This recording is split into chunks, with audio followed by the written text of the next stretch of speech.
ครอบครัวที่สมบูรณ์แบบที่สุดพายสิบิคิดว่ามันจะเกิดเรื่องราวแบบนี้ผัวเมียคู่นี้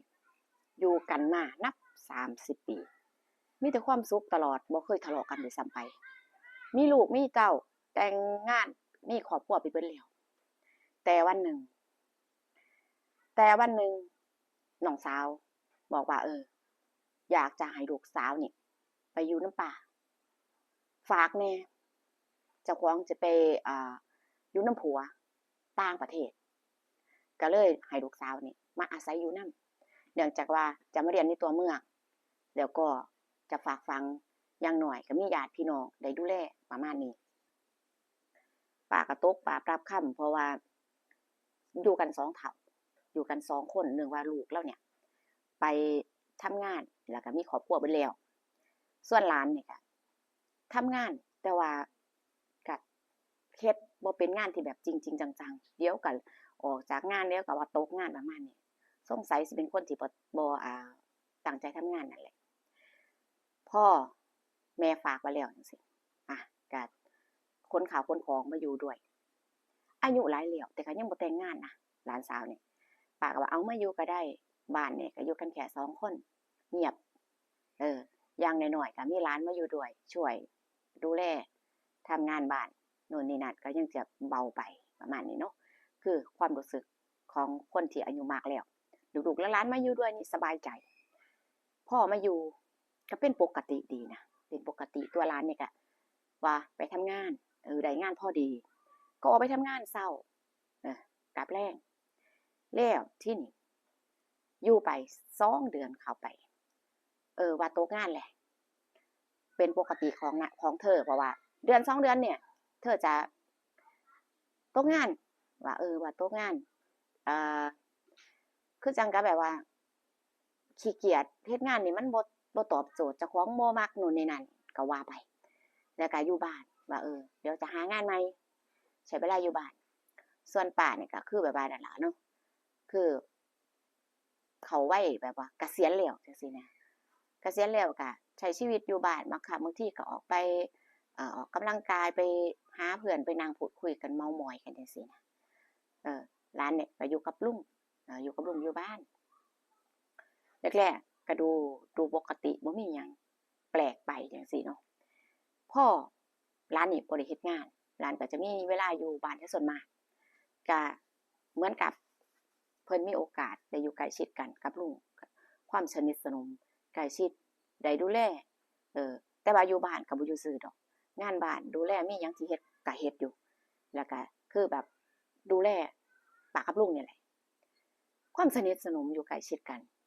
ก็ยังว่านั่นแหละคนเฮานี่ถึงสิอายุมากแล้วแต่มันก็บ่จบบ่สิ้นความต้องการความใกล้ชิดเนาะ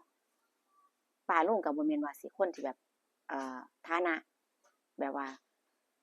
ลำบากยากจนเด้ฐานะถือว่าโอเคในเรื่องในฐานะก็คิดว่าอยู่กัน2 คนบ่ได้ทำงานก็วัยเกษียณก็อยู่สบายๆแล้วลูกก็ส่งเสียด้วยเขามีอนาคตเขามีงานมีการดีๆทำเขาก็ส่งเสียให้ใช้จ่ายอยู่ตลอดบ่ลำบากความใกล้ชิดความใกล้ชิดอยู่นำกันเรื่อยๆบ่อยๆสนิทสนมเกิดความสัมพันธ์อย่างลึกซึ้งบ่อยๆบ้านหลังนี้เริ่มจะเศร้าหมองสำหรับอีกฝ่ายหนึ่งซึ่งป้าก็เริ่มจะเห็นพิรุธเห็นแปลกๆบางครั้งบางที่เห็นหยอกกันกิ๊กกักคือจังกับคนหักกันแสดงออกป้าก็เริ่มบ่สบายใจเนาะจริงอยู่ว่าอายุมากสิไปคิดหยังหลายแม่นบ่แต่ว่าด้วยความที่ว่าถ้ามีมือที่3นี่นะต่อให้อายุมากส่ำใดก็ตามมันก็ต้องมีความรู้สึกมีความรู้สึกมีความแบบระคายใจแบบบ่พอใจเห็นมันแสดงออกอย่างชัดเจนเรื่อยๆเด้บางครั้งบางทีก็เหมือนกับหลานเนี่ยต้องการให้อีกฝ่ายหนึ่งรู้มันเริ่มเศร้าเริ่มหมองในบ้านหลังนี้จากที่บ่เคยเป็นมาก่อนผัวเนี่ยก็เริ่มแต่ก่อนเนี่ยเว้าดีพูดจาดีเริ่มเสียงแข็งบางครั้งบางทีก็มีแต่ขอกใส่ด้วยกับเมียเนาะยิ่งแบบว่าเฮ็ดให้คิดมากพอที่นี่วันหนึ่งน่ะป้าน่ะว่าจะออกไปร้านสระผมจักหน่อยไปสระผมไปแบบว่าให้เขานวดแบบให้มันผ่อนคลายก็เลยออกไปตัวร้านปกติแหละว่าจะหางานก็บ่ได้จักเทื่อคืออยู่แล้วมันสบายอยู่แล้วสบายเลยก็ดูเหมือนกับว่า เงินทองก็มีใช้มีจ่ายเป็นแบบว่าก็คือแบบว่าบ่ต้องทำงานก็อยู่แบบสบายจังซี่นะดูลักษณะแบบว่านางก็บ่ได้สนใจกับเรื่องว่าจะไปหางานทำนู่นนี่นั่นอาชีพก็อยู่ไปแล้วป้านี่ก็ไปเสริมสวยเนาะก็บ่รู้อยู่แล้วว่าจะเสร็จตอนไหนอิหยังจังซี้ก็ออกไปตามปกติแล้วก็ไปพอทีนี้กลับมาป้า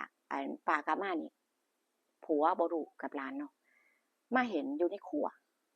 ก็เหมือนกับว่าสิเฮ็ดกับข้าวนี่แหละเฮ็ดกับข้าวแล้วก็แบบว่ายืนประกบกันเนาะยืนประกบกันหยอกแบบกอดโอบไหล่กอดไปแบบว่าคือคนแบบรักกันอยู่นำกันจังซี่แสดงท่าทีออกมาเมียเขามาเห็นเมียก็เลยแบบตะโกนเสียงดังใส่ตะโกนเสียงดังใส่โบกเวกโวยวายทะเลาะกันบาดนี้ทะเลาะกันอย่างรุนแรงเลยนะแล้วก็พลาดพลั้งคือแบบว่าช่วงที่โมโหเนาะก็มีการใส่กำลังระหว่างนั้นผัวเมียบ้างแล้วก็อีกฝ่ายหนึงบ้างจังซี่นะตัวหลานนี่ก็เจ็บพอสมควรจังซี่ก็แยกออกแยกกันออกสงบสติอารมณ์แล้วจังซี่เนาะป้านี่ก็เลยบอกว่าให้เก็บเสื้อผ้ากลับไปอยู่นำพ่อกลับไปอยู่ให้บอกแม่เลยว่าป้าบ่ให้อยู่แล้วโทรไปบอกแม่คือแม่ก็บ่ได้อยู่บ้านเนาะบ้านก็บ้านเก่าๆหลังๆพอได้ผัวก็ไปอยู่นำผัวจังซี่นะทีนี้ว่าสิไปอยู่ไสก็ไปสิไปอยู่ไสก็ไปคือว่าถ้าบ่รักดีถ้าบ่ประพฤติดีจะบ่ให้อยู่ด้วยแม่มึงอยู่ไสพ่อมึงอยู่ไสก็ไปคือพ่อน่ะเลิกกับแม่ไว้นานแล้วแต่ที่แม่ก็ได้ผัวใหม่นั่นน่ะไปอยู่นำผัวไปอยู่ก็ไปอยู่ต่างประเทศซะทีนี้บางครั้งบางทีก็ส่งเงินมาให้อยู่นานๆครั้งเพราะว่าก็รู้ว่าลูกน่ะโตแล้วนะบ่ต้องไปรับผิดชอบมันมากมายก็ให้มันทำงานทำการกินบ้างประมาณนี้นะแม่ก็คิดว่าบ่มีครอบครัวบ่มีอนาคตก็คือแบบไปลอยๆจังซี่นะจะเป็นคนแบบนี้อยู่แล้วแม่ก็เลยแบบว่าปล่อยๆบ้างจังซี่ตัวหลานนี่ก็ด้วยความผิดเนาะความผิดก็หอบกระเป๋าออกจากบ้านแต่ว่าบ่ได้ไปอยู่ไกลเช่าห้องอยู่ใกล้ๆบ่ได้ละแวกนั้นแหละผัวเมียก็เคลียร์กันเพราะว่าผัวนี่บ่เคยมีความผิดมาก่อนเมียก็เลยคิดว่าบ่เคยผิดมาก่อนอายุมากแล้วบางครั้งบางทีมันก็อาจจะหลงลืมไปบ้างหรือว่าเด็กมันให้ท่าเกินไปจังซี่เนาะด้วยเหตุผลผัวต่างๆนานาว่าขอโอกาสจังซี่เนาะว่าบางครั้งบางทีมันก็สิ่งแบบว่าล่อตาล่อใจมีการยั่วยุแล้วก็แบบยั่วยวนนั่นล่ะเราก็ว่าไปก็แม่นอยู่หลานสาวนี่ก็สิเป็นคนลักษณะแบบแต่งตัวเซ็กซีเปิดตรงนั้นเปิดตรงนี้คือวัยรุ่นวัยของเขาการแต่งตัวฉันมองว่ายั่วยวนบ่เอ่อมันก็แล้วแต่มุมมองแต่ว่าวัยรุ่นเขาจะอยู่แบบนี้เนาะมันก็เลยเกิดความผิดพลาดจังซี่ก็ขอโอกาสส่วนเมียก็ให้อภัยว่าครั้งหนึ่งครั้งแรกในชีวิตอยู่กันมาตั้งว่า30ปีผลสุดท้ายเมียก็ให้อภัยผัวให้ขอโอกาสเมียให้อภัยเพราะว่ามันครั้งแรกเราก็ว่าครั้งแรกแล้วอีกอย่างนึงก็คือว่าคนอื่นมาจากที่อื่นเนาะเพราะว่าคนอื่นก็ได้เพราะว่าหลานแม่นบ่นำเขามาก็คิดว่ามันจะรักดีคิดว่ามันจะประพฤติดีแล้วว่าปล่อยๆไปเพราะว่าหลานก็ไปแล้วทีนี้มันบ่จบ มันบ่จบคือหลานเนี่ยยังติดต่อกลับมาอยู่ติดต่อเพราะว่าหลานก็ไปเช่าห้องบ่อยู่บ่ไกลคือติดอกติดใจจังได๋ล่ะอยู่ว่าติดอกติดใจนั่นแหละติดต่อกลับมาป้าก็บ่รู้ก็เลยว่าติดต่อกลับมาลักษณะแบบมาเจอตรงนี้ตอนนี้พักอยู่นี่คือบ่ได้ไปอยู่ไกลลูกนี่ก็หาโอกาสออกไปเจอไปหาว่าง่ายๆซะแล้วก็มีแบบว่าจังได๋คือแบบว่าเอาง่ายๆก็แบบว่าแบบว่าเลี้ยงดูอะเลี้ยงดูเปดูแลรับผิดชอบรับผิดชอบทุกอย่างค่าใช้จ่ายค่าเช่าค่าหยังอิหยังทุกอย่างเนี่ยว่าบ่ต้องไปอยู่ไสไกลอยู่นี่ล่ะทุกอย่างจะรับผิดชอบให้เองแล้วก็งานบ่ได้เฮ็ดก็บ่ต้องเฮ็ดลุงบอกเพราะว่าไปหากันเรื่อยเด้หลานนี่ก็ได้ใจเนาะก็อยู่สบายๆมีคนเลี้ยงแม่นบ่อยู่ไปวันหนึ่งแล้วมีเอ่อมีคนที่รู้จักเมียไปเห็นว่าผัวเนี่ยเข้าไปในซอยนี้บ่อยๆแล้วไปหยังไปหาไผจังซี่นะก็เลยถามว่าเอ้าเจ้ามีญาติพี่น้องหรือผัวเจ้ามีพี่น้องอยู่นี่ที่บ่เคยรู้มาก่อนเห็นแล้วเข้าไปซอยนี้บ่อยซะเหลือเกินเมียก็อึ้งงงซึ่งผัวก็บ่เคยมีพี่น้องอยู่ใกล้ชิดนะแล้วทีนี้ก็เลยบอกเพื่อนนะว่าถ้าเห็นอีกให้ติดต่อมาทันทีเขาซอยใดตรงไหนอยากจะให้แบบช่วยเป็นหูเป็นตาก็ ก็ยังสงสัยว่าหรือว่าหลานนี่หรือว่าจะไปหาหลานบ่ยังจังซี่เนาะ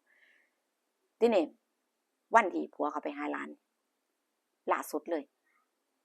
ป้านี่ก็ได้ข่าวปุ๊บก็บึ้งไปเจอนะก็เข้าไปตามหลังเข้าไปเห็นบ้านเช่า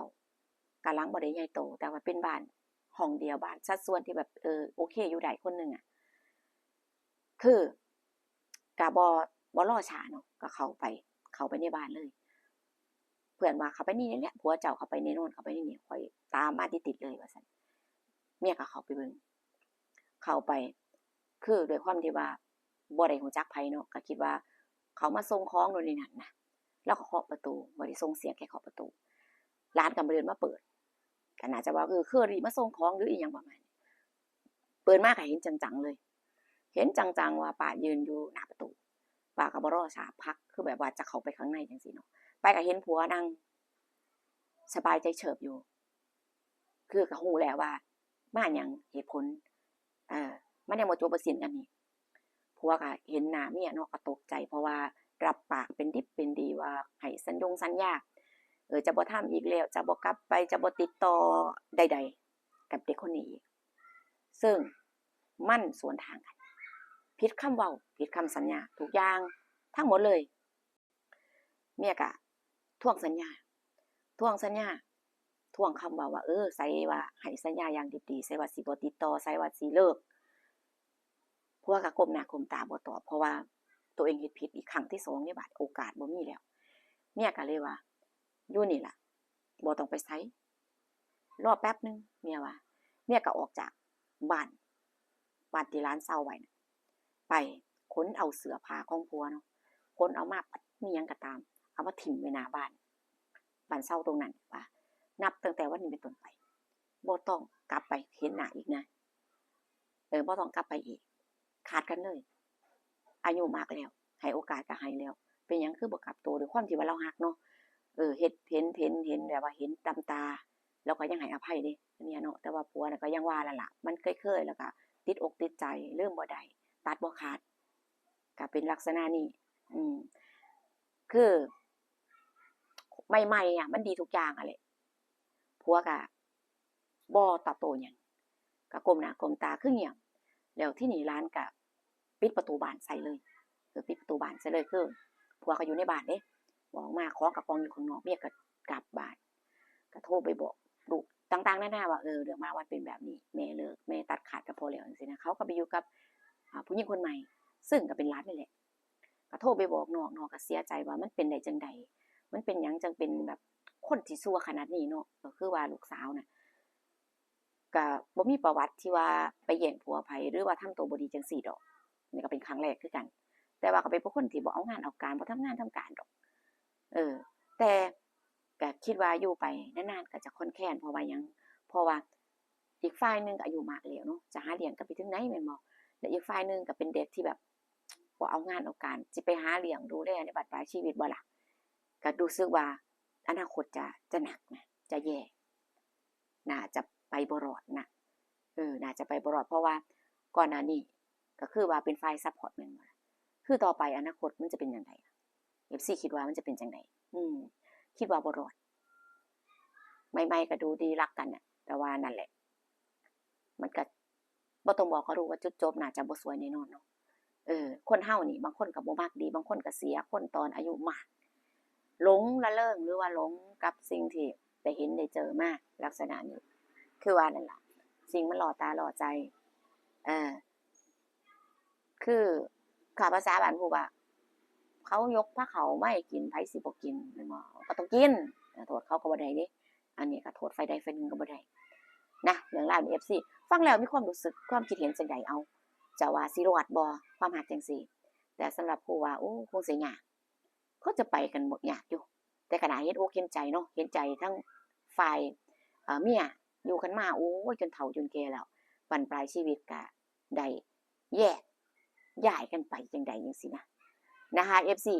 ชอบบ่เรื่องราวนี้จังใดก็คอมเมนต์มาพูดคุยกันได้นะคะเจอกันคลิปหน้าพี่น้องดูว่าพูดสิมีเรื่องราวหยังมาเล่าให้ฟังอีกเนาะ